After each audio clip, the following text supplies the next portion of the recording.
Halo, Anda kembali menyaksikan Sketsa Netizen, favorit netizen tercinta. Untuk segmen hari ini saya akan menjelaskan seperti apakah dampak dari mikroplastik terhadap tubuh. Dan apakah partikel mikroplastik terkandung dalam kemasan plastik seperti kemasan styrofoam yang tidak sama sekali menggunakan alas dengan makanan yang bersentuhan langsung dengan kemasan. Kita saksikan segmen ini selengkapnya mengenai limbah sampah tidak terurai, partikel mikroplastik merajai. Mikroplastik dapat tercipta dari sisa pembuangan kita, sebagai contoh, sisa pembungkus makanan yang telah kita buang dan tanpa memikirkan apakah dampak dari sampah plastik tersebut. Ya benar, bertebaran di mana-mana, mulai di bahu jalan, trotoar, pusat perbelanjaan hingga di bawah kasur Anda juga pasti ada sampah plastik.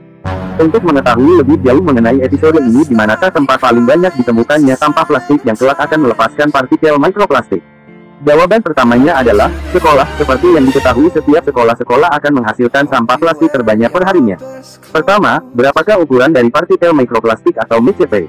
Seperti namanya, mikro, yang pasti ukurannya juga kurang lebih di kisaran 5 mm ke bawah, dan tanpa kita sadari kita telah mengkonsumsi partikel tersebut yang berasal dari kemasan plastik seperti styrofoam, pembungkus makanan berbahan dasar plastik, sedotan, dan lain-lain.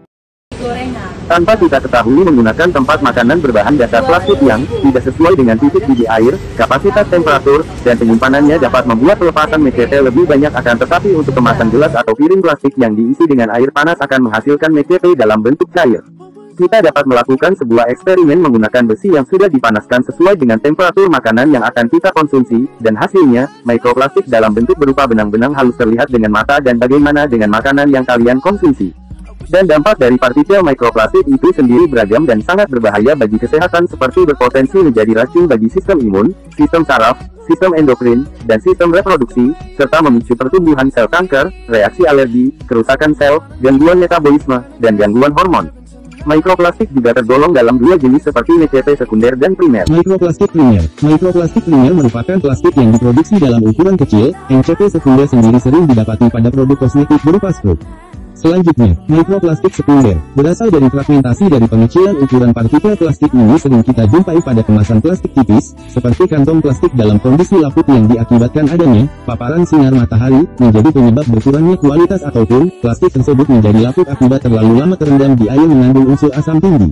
Dan tidak bisa dibayangkan apa yang akan terjadi akibat partikel plastik yang satu ini bila terus berpecah menjadi ukuran sekunder, kemudian mengalir ke saluran-saluran air pembuangan menuju laut dan berakhir di laut, kemudian merusak ekosistem yang ada di sana, yang dimulai dari rusaknya habitat terumbu karang, ikan menjadi tidak layak konsumsi, perairan menjadi kumuh, dan juga kita dapat merasakan dampak dari banyaknya sampah yang dibuang, seperti timbulnya bencana alam berupa banjir jika hujan tiba. Bahkan jika kita terus melakukan pencemaran dengan menggunakan plastik secara berlebihan, akan berdampak buruk bagi keseluruhan ekosistem di bumi tercinta ini.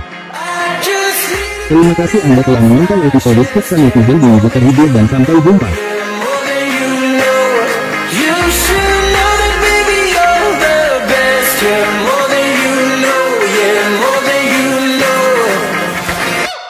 I saw it coming from miles away.